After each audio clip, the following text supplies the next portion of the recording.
Can everyone hear me?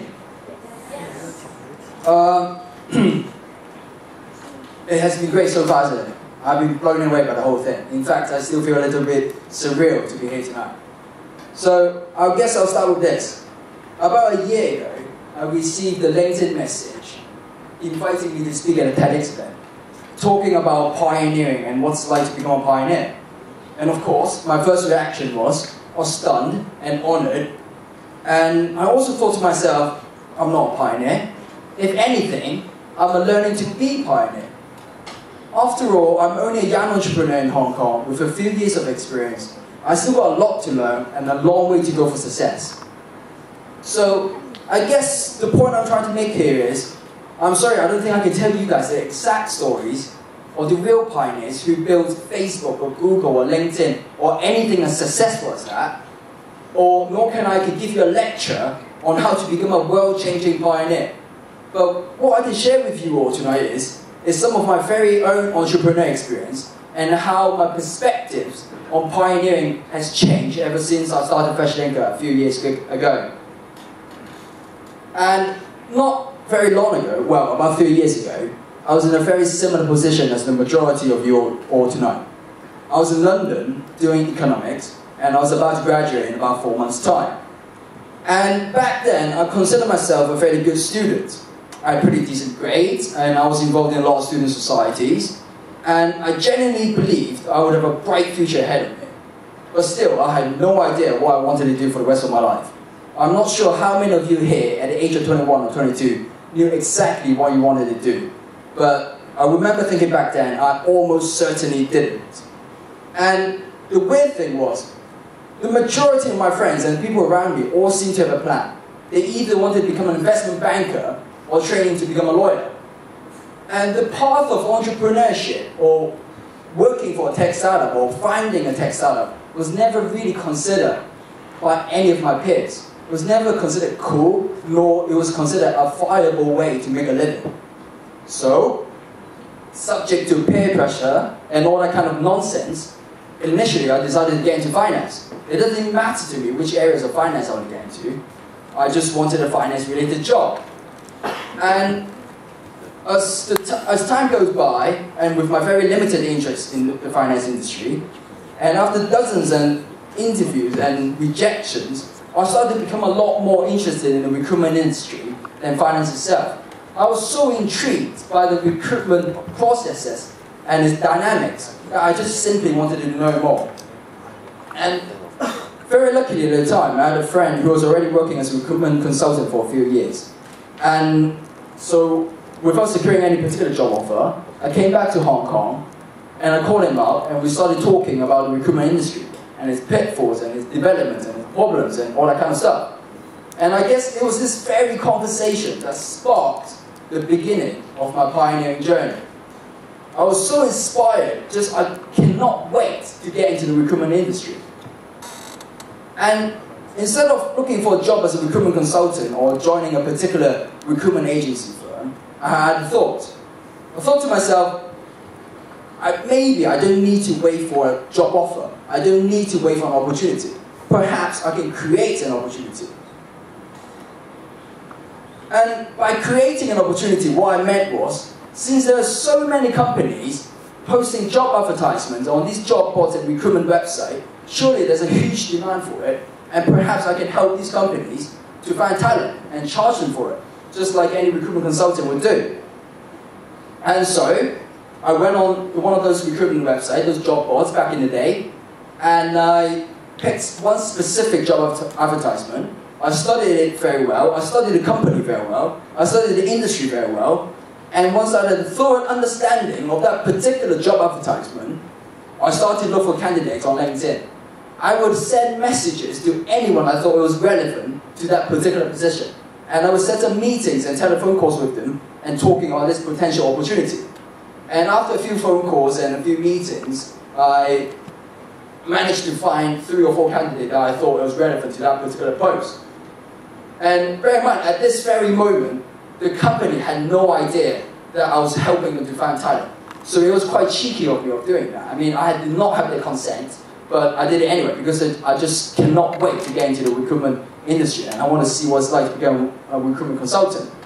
So the next thing I did was, I got hold of the candidate CVs, and I sent these CVs to that particular company, saying things like, oh, hi, I know you've been looking for talent for this particular position for some time now, and I've got a few candidates that I think you may be interested, and it would be great if you can set up a meeting on that matter, and so and so. And yes, it was quite a wild shot of me, because I had no idea whether the company was okay of me doing that, and I had no idea whether the company had a habit of using a recruitment agency.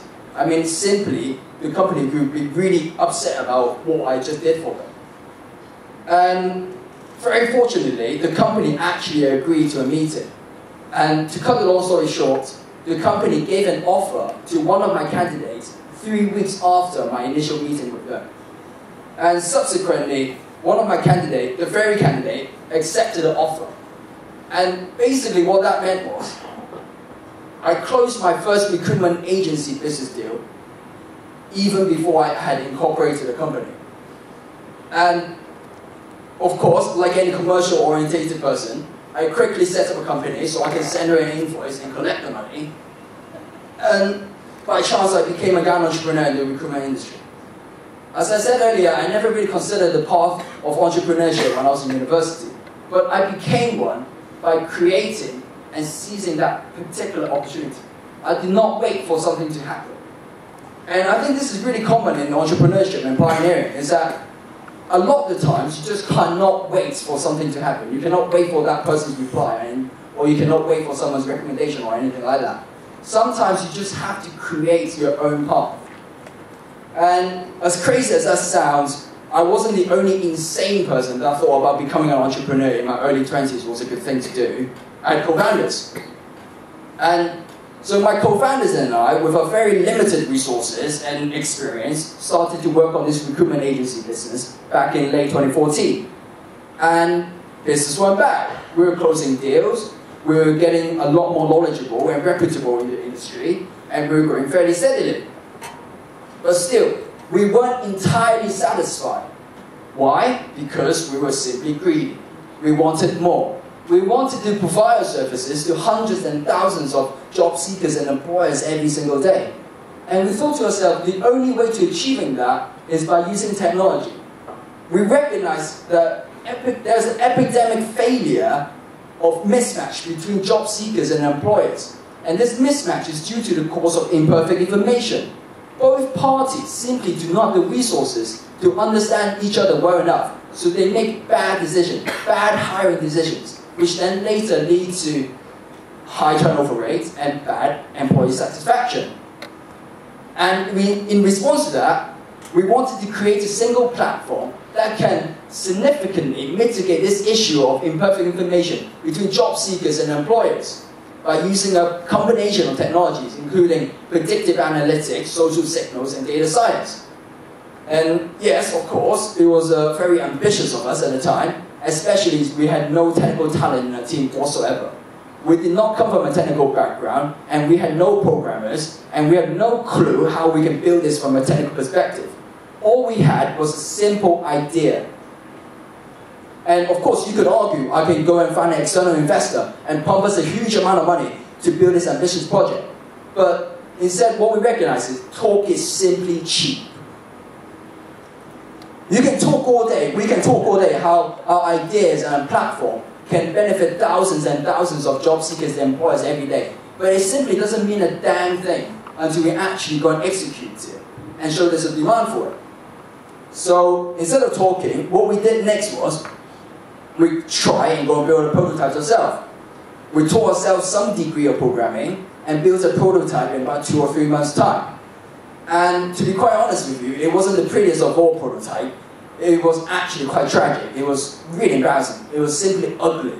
But it served its purpose.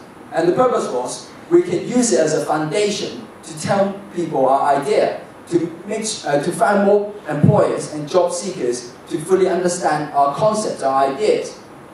And we thought to ourselves again, we just introduced a rather embarrassing prototype into the market, and what kind of company is more accepting to a new product, to a new style of product? Well, obviously another startup, right? And where in Hong Kong has an abundance of startups? The Hong Kong Science Park or Cyberport. And at the time, we were also quite interested in the Hong Kong Science Park incubation program. I mean, at the end of the day, if you're going to transition from a recruitment agency business to a technology business, then maybe joining a startup incubator program as renowned as the Hong Kong Science Park was a good thing to do.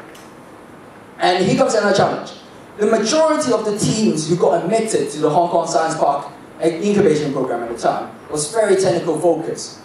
It's not uncommon to see teams of professors or PhDs or technical analysts, and we were none of that.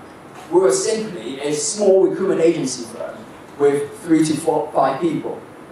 And we thought to ourselves, we would never be able to get in if we applied the normal way. And if we could ever be considered the slimmest chance that we would get in, we really need to have to make a tremendously memorable first impression. So, before our Science Park admission interview, we got hold of the Science Park directory and we cold called every single one of that company on that directory. And there were about 500 companies on them, and we cold called every single one of them in about 2 weeks' time. And we said things like, oh hi, we are about to join the Hong Kong Science Park incubation program, and we would like to offer you this lovely new product we get introduced, and it would be great if you give us some comment, and things like that. Yes, I know it was quite cheeky of us because we weren't sure whether we would actually get in or not, but we thought to ourselves, maybe that would actually show our determination at the Hong Kong Science Park interview. And we made so many phone calls per day that we were so confident that we had shown Science Park our interview. We were thinking, right, come on, we got this one. And much to our surprise, at the interview, the account manager at the Science Park actually told us he has received a lot of complaints about FreshLinker. He has said many companies in Science Park has complained about our cold calls, has disturbed the daily operations and businesses. And of course, we were shocked to hear such news. I mean, we wanted to make an impression, but complaints aren't exactly the best impression we were looking for. And just as we thought we would never be able to get in now, we were an embarrassment, we were a disgrace, we were about to pack our bags and go home, the Hong Kong Science Park manager at the end of the interview actually said, I really liked you guys, welcome to Hong Kong Science Park, you guys got in. And I was so surprised to hear such news. I mean, I asked him at the end of the interview, I mean, why on earth would you ever admit a company that has received so many complaints and has no technical talent whatsoever into Science Park? And this is what he said. Even though you guys had no technical talent, the fact that you went out to build a really ugly prototype and tried to sell this really ugly prototype to hundreds and hundreds of clients, sabotaging your reputation, means that you guys are more than just talk. You guys are willing to actually execute your ideas. And I think this is really important in entrepreneurship and pioneering is sometimes, not sometimes, always, execution is worth so much more than the idea itself. And I guess the moral of this particular experience is, once you guys have found anything you want to do, just do it. It doesn't really matter. Don't get me wrong, preparation and researching and all that kind of things is great, but nothing really beats than actually doing the task itself. We can sit here all day how we can add that feature and add that feature and talk to that person and talk to that person and constantly in our mind what we think the perfect product, the perfect strategy or perfect solution. But in reality, that is all subjective. Because once you put yourself out there, your perceptions and your perspectives start to change. You react to the market participants and you soon realize there's no such thing as a perfect product or perfect strategy or perfect solution, especially in pioneering and entrepreneurship. What's more important is persistency and constant improvement. And there goes my final point. I remember reading this somewhere on the internet, but I can't remember where exactly, but I think this is extremely true. Most people often overestimate the things they can achieve in a day, but underestimate the things they can achieve in a year. To put it simply, small progresses is key. back in 2014, we would never have thought how a small recruitment agency firm with about 3 people will now become a technology business, serving over 800 employers, and helping thousands and thousands of young talent job seekers every day. And we didn't do this by setting us huge goals lies ahead. We simply took each day as it comes and set goals and completed them each and every single day. Because our experience tells us that life never really happens the way you expect them to be. It's really easy to say things like, oh, we're going to be listed on the Hong Kong Stock Exchange in about 3 years' time. But as days go by, people change, market change, things change. There's so little that you can actually control. But what you can control is how you decide to live each day and how you decide to make progress each day. All great pioneers have to start somewhere, and there's no such thing as overnight success. The Mark Zuckerbergs and Bill Gates of our world were working hard years and long before they realized some kind of success. It's all about persistency, and you'll be surprised to see how small progress each day will transform you to a totally new person a year from now. So I guess my final advice, recommendation is, as a young talent, as a young professional, don't procrastinate too much and really try and make some progress every day.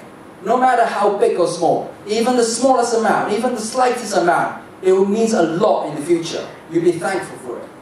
And I guess I'll end it there. Thank you for having me, and I wish you all the very best of luck in whatever you guys do in the future. And do come and say hi. I look forward to, and I'll see you guys very soon. Thank you.